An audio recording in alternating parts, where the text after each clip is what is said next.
Programang ito ay rated SPG, striktong patnubay at gabay ng magulang ang kailangan. Kapag may mabigat na ipapanalangin si Senyora Bettina sa may kapal, ay nagpupunta siya sa Quiapo para magsimba.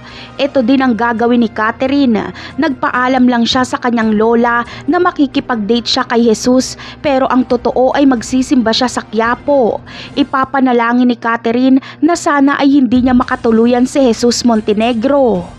Nag-iisa lang si Catherine at wala siyang kasamang bodyguard. Sekreto kasi ang lakad niyang ito. At dahil mukhang yayamanin si Catherine, ay hold upin siya ng masasama ang loob ng mga taga-Quiapo. Sa hitsura kasi ni Catherine ay alam ng mga holdupper na marami itong pera.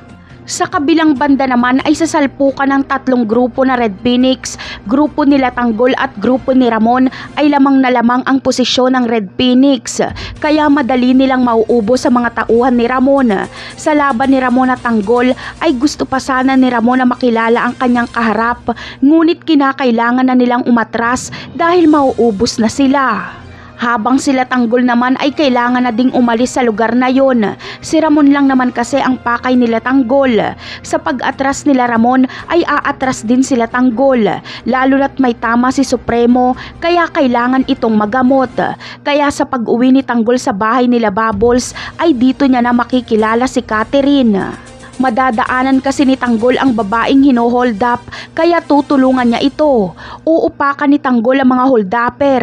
Hahangaan naman ni Catherine ang katapangan at kabaitan ni Tanggol.